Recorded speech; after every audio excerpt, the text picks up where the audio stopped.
en Écosse. En fait, les Andorrécois n'ont jamais gagné en Coupe d'Europe en territoire écossais, alors que c'est Neil Orr qui envoie ce ballon en direction de Weah, mais il y avait évidemment Koeman en couverture. Donc un football écossais typique, pas besoin de vous expliquer ce que c'est que l'engagement physique et le moral, la volonté de caractère. Attention, ballon récupéré par Jackson, le ballon au fond des filets.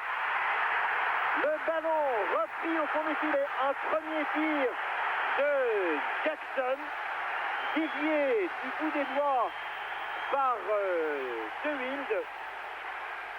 Mais bien malheureusement pour le capitaine et gardien de but du Sporting, eh bien, un footballeur d'Hibernian a surgi, propulsant de l'intérieur du pied ce ballon du but, mais qu'à cela ne tienne, tout le monde est très heureux, puisque en l'espace de 2 secondes, ils ont franchi tout le terrain et sont venus inquiéter, ou ont cru pouvoir inquiéter en tout cas, le gardien du Wild. Le ballon est dégagé vers l'arrière droit, Miller qui a donné en retrait, Beaumont, grande chandelle, une passe qui ont franchi tout le terrain.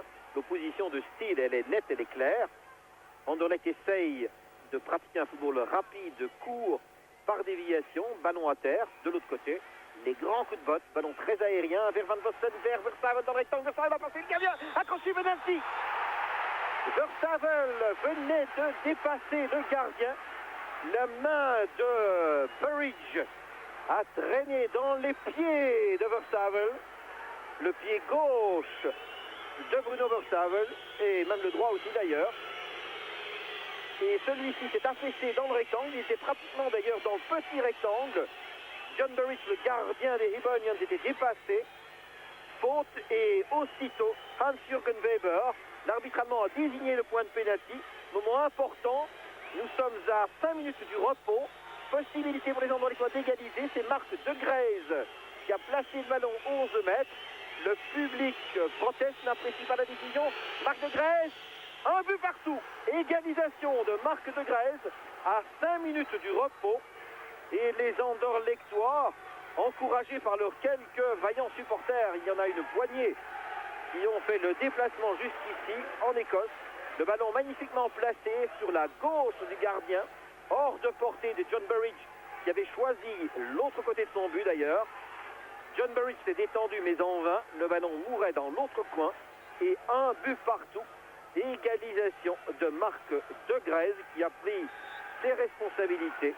Et donc à la 40e minute, mais un petit peu au-delà, égalisation par Marc De Greyse, un partout. Donc les Écossais avec, après un peu moins d'attention, nouvelle occasion peut-être pour les Écossais, dans le rectangle, le ballon repoussé, 4-5 Andorrécois qui fait des rebonds sur la poitrine ce ballon. On a appelé pour une faute de main dans les rangs des supporters d'Hibernian. Les Andorrécois dans un mouvement de panique, ils étaient 4 autour du ballon. Calmement, on assure la passe cette fois, Boffin de la tête pour Verstappen, c'est plus groupé. Koeman, De Greyse est chargé de donner évidemment l'orientation au jeu. Pour Van Vossen, le ballon est bon. Van Vossen lobe le gardien et c'est le but. Magnifique action des Anderlechtois, une passe lumineuse de Marc De Greyse. À l'instant même où je vous disais qu'il était chargé d'animer le jeu, de lui donner en tout cas de l'ordre et de la précision, il offre un ballon superbe à Van Vossen. Et le grand néerlandais marque là son premier but pour les Anderlechtois. C'est un but qui vaut son pesant d'or, bien sûr. Un but européen ici qui donne l'avantage au Sporting. Le coup de poing est botté par Weah.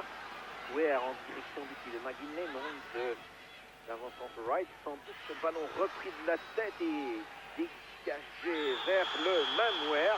Et une nouvelle intervention de l'arbitre avec, eh bien, vous voyez les vilains mots et la carte jaune qui n'a pas été volée. Et 2 jaunes égale une rouge pour Mickey Weah. C'était la 2e carte jaune. Regardez son intervention. Il percute Michel De Wolf. Et évidemment, Mickey Weah n'a pas eu l'intention d'éliminer Michel De Wolf ou de lui faire mal. Je ne crois pas du tout que c'était ce qui l'habitait au moment où il s'est précipité vers le ballon et le joueur Anderlechtois.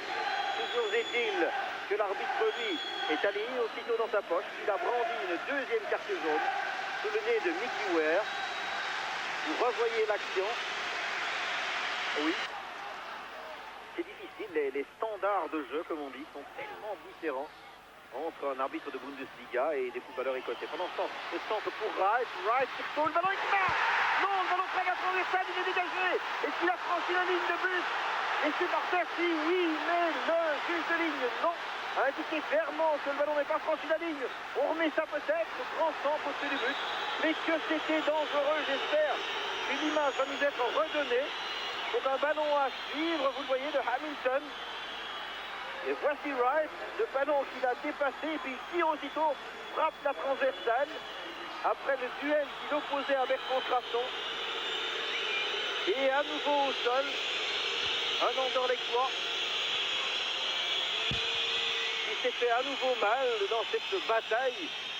Et Albert, il le regarde dans le blanc des yeux, qui essaye en tout cas. Evans s'est donné là en retrait. McLeod, à gauche, montée offensive de Mitchell. Il est vraiment dangereux, les deux latéraux sont dangereux. Attention, la sortie de Wild, c'est prématuré, but! Ah là là, qu'est-ce que Wild a voulu faire trop rapidement sur ce ballon? Et cela nous fait une égalisation écossaise. Et voilà, on appelle le concours des supporters. Et c'est Evans qui surgit. Vous voyez la sortie de Wild. Le centre, il y a deux stars qui tentent de mettre le pied. Et finalement, de la tête. Il y a le ballon au fond des filets. Evans, 2 buts partout. 2 buts partout. Il reste à mon chrono, eh bien, vous le constatez comme moi, 9 minutes maintenant. 9 minutes, Evans qui ramène l'égalité à 2 partout. Alors que, je le répète, les hits de Contrasson, ils étaient tout près d'un de l'autre. Et c'est Jean-François, qui est presque comme chez lui ici d'ailleurs, puisque c'est la deuxième fois qu'il y vient. Le coup de coin, botté, et de Wild du bout des doigts. Vous voyez les effets pervers du vent, et dangereux en tout cas. Récupération de Van Vossen, nous sommes près de la ligne médiane. Coup de sifflet de l'arbitre, qui met un terme à la rencontre. Eh bien, à mon avis, il reste encore à peu près 30 secondes. Il n'a pas donné d'arrêt de jeu. Je suis formel là-dessus, et Monsieur Hans-Jürgen Weber met un terme à cette rencontre qui voit Anderlecht obtenir le partage, 2 buts partout face à une équipe des Hibernians techniquement moins bonne certainement, qui n'a pas le même palmarès, qui a même un palmarès tout à fait raisonnable, modeste au niveau international, au niveau européen, mais quelle leçon de caractère, quelle leçon d'enthousiasme et de générosité, quel respect aussi des spectateurs, mais quel bonheur pour ces supporters anderlechtois qui sont venus ici à Édimbourg et qui voient leurs favoris marquer 2 buts en déplacement. Et c'est une très très bonne chose, c'est un avantage intéressant en tout cas pour le match retour dans 15 jours à Bruxelles. 2-2 ici pour le Sporting, qui n'a donc pas été battu en terre écossaise, qui met ainsi aussi un terme à un mauvais signe indien en tout cas, qui poursuivait les Anderlechtois depuis